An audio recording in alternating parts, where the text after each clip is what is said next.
Ladies and gentlemen, this is TVP World. You're watching another edition of Military Mind, bringing you news from the front lines. I'm your host, Benjamin Lee.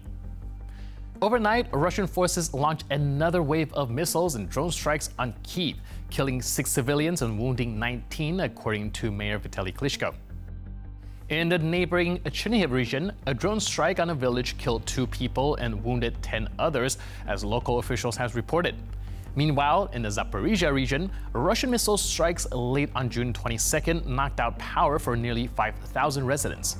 Regional head Ivan Fedorov said electricity was partially restored by next morning. According to Ukraine's Air Force Command, Russia has launched a total of 368 air attack weapons across Ukraine since the evening of June 22nd, underscoring the sustained intensity of the assault. In the Middle East, on Sunday, President Donald Trump announced that the United States had attacked 3 nuclear sites in Iran, Fordo, Natanz, and Isfahan. Iran soon confirmed that all 3 facilities had been hit. The Fordo uranium enrichment plant was built in the 2000s by the Islamic Revolutionary Guard Corps. Now, it is located about 20 kilometers northeast of the city of Qom, inside a mountain at a depth of about 90 meters. Meanwhile, overnight, Israel launched airstrikes targeting military infrastructure in western Iran's Kermanshah city. Earlier, Iran's state-affiliated Nar News reported that Israel had struck Parchin, a large military complex southeast of Tehran, in a strike during the early hours of Monday. Also, the Israeli military says it carried out airstrikes on at least 6 airports in western, eastern, and central Iran. Israel said that remotely manned aircraft destroyed 15 Iranian aircraft and helicopters. An image attached in the post listed 3 airports as among those targeted.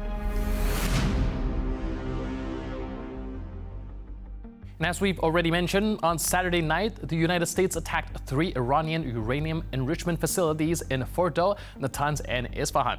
Now, at a Pentagon briefing, the chairman of the U.S. Joint Chief of Staff, Dan Kane, said that the operation against Iran's nuclear facilities was called Midnight Hammer. According to U.S. military officials, the United States also launched more than 20 cruise missiles at Iranian facilities that night. 7 B-2 bombers were involved in the operation, flying for 18 hours to reach the targets.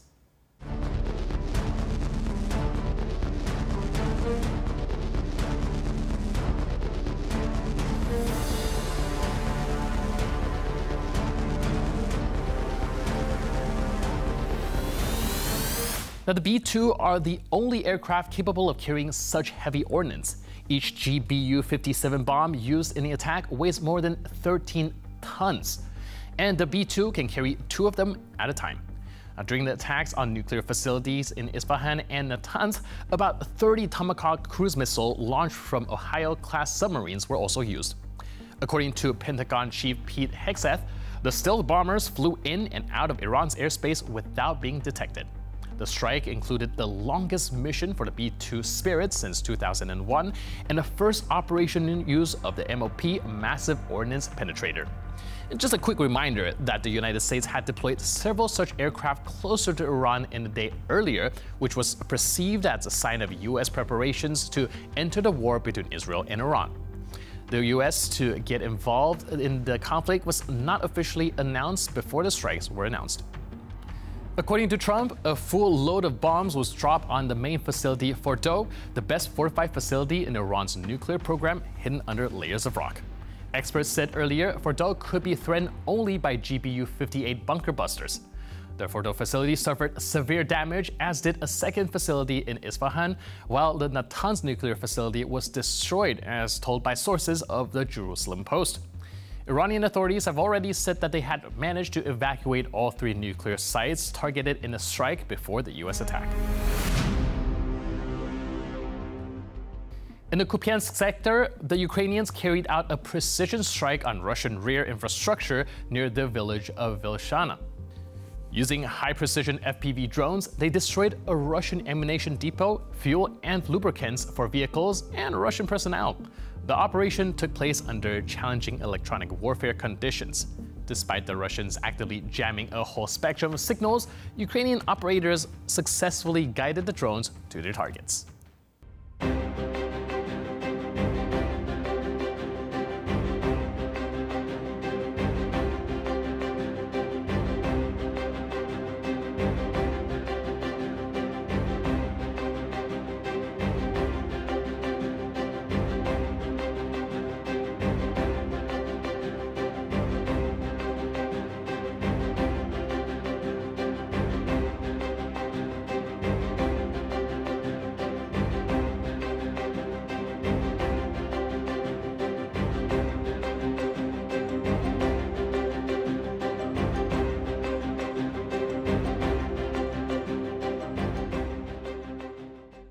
The Russian invaders have reinvented the wheel once again, this time using an old Soviet Bukhanka van turned into what they're calling a metal porcupine. They posted photos of the vehicle online, seemingly hoping to impress or even make Elon Musk envious. But as with many of their efforts, it ended in failure.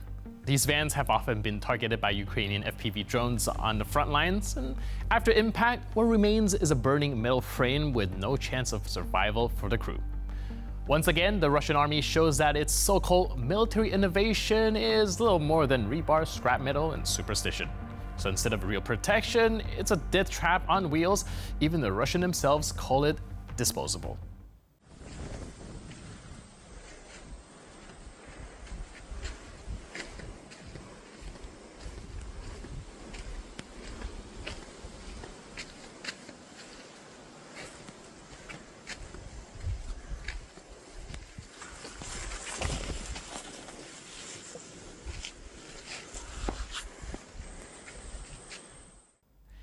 As part of a coordinated offensive named Lead Forest, Ukrainian forces achieved some tactical success in the Kupiansk sector. The front line was pushed back 3.5 kilometers east of Kupiansk. The advance was led by assault groups, including volunteers from the Russian Volunteer Corps, made up of Russians fighting on the side of Ukraine. The push ended up opening a breakthrough northeast of the village of Kinjashika. Let's take a look.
Оружие сюда выкинуть!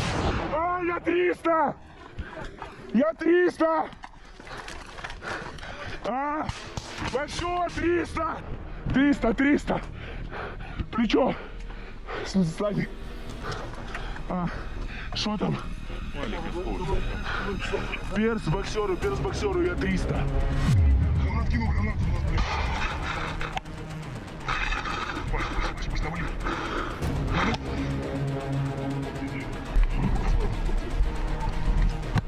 У вас спасибо, посещение есть. Полезли к вам. У вас что-то оружие есть. Залезайте. В этот блиндаж залезайте. Быстро. Полез, блин. Давай, в темпе. Тихо. Все. Давай. Так, чтобы я вас видел, руки на виду. Оба. And with that footage, we conclude this edition of Military Mind. But for more news, update, and commentary, please stay tuned to TVP World.